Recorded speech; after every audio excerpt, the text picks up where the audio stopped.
আওয়ামী লীগের অগণিত নেতাকর্মীদের গ্রেপ্তার, হাতে হ্যান্ডকাপ পরানো। অনেকের শারীরিক অবস্থা খুবই খারাপ, তাদের চিকিৎসা পর্যন্ত নিতে দিচ্ছে না।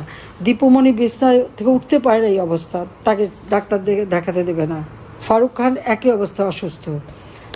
আমাদের মোশাররফ সাহেব কখনো শুনছি তিনি নাই, কি কখনো শুনছি তিনি বেঁচে আছেন, কখনো বেঁচে নাই, এই অবস্থা। এবং আরও অনেক নেতারা 80 বছরের উপরে, তাদের হাতে হ্যান্ডকাপ পরায় কোর্টে নেওয়ার সময় কোর্টের ভিতরে মারামারি। চিফ জাস্টিস খায়রুল হক সাহেব, তাকে গ্রেপ্তার এবং তার হাতে হাতকড়া পরানো। মানুষ ন্যায় বিচার ভবিষ্যতে কীভাবে পাবে? কোনো জজ সাহেব সাহস করে কি রায় দেবে? আর দেশের আইনের শাসন সম্পূর্ণ শেষ করে দিয়েছে। স্বাধীনতার সমস্ত ইতিহাস আজকে বিকৃত। এরা তো দেশ চালাচ্ছে না, টাকা বানানোর দিকে নজর। বাংলাদেশ একটা ধ্বংসের দেশ হয়ে গেছে। যে বাংলাদেশকে দিন রাত কষ্ট করে উন্নত করেছিলাম, সেই বাংলাদেশ আজকে সম্পূর্ণভাবে ক্ষতিগ্রস্ত।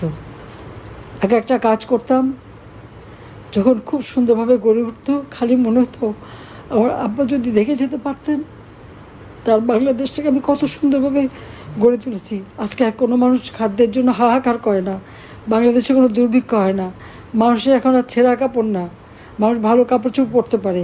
প্রত্যেকটা গ্রামে প্রত্যেকটা ঘরে বাতি জ্বালা ব্যবস্থা করে দিয়ে আলো জ্বেলে দিয়েছি, প্রত্যেক ঘরে বিদ্যুৎ দিয়েছি, প্রত্যেকটা মানুষ যেন সুন্দরভাবে পাচ্ছে। গ্রাম পর্যায় পর্যন্ত উন্নতি করেছি, রাস্তাঘাট যোগাযোগ ব্যবস্থা করেছি। যদি একবার দেখাতে পারতাম। কিন্তু এখন বাংলাদেশ ধ্বংসস্তূপ, সব জায়গায় পোড়া জ্বালাও ভাঙা শেষ। কেন দেশটাকে এভাবে ধ্বংস করলো বলতে পারেন? কী কারণে? অপরাধী হয়ে গেলাম আমরা।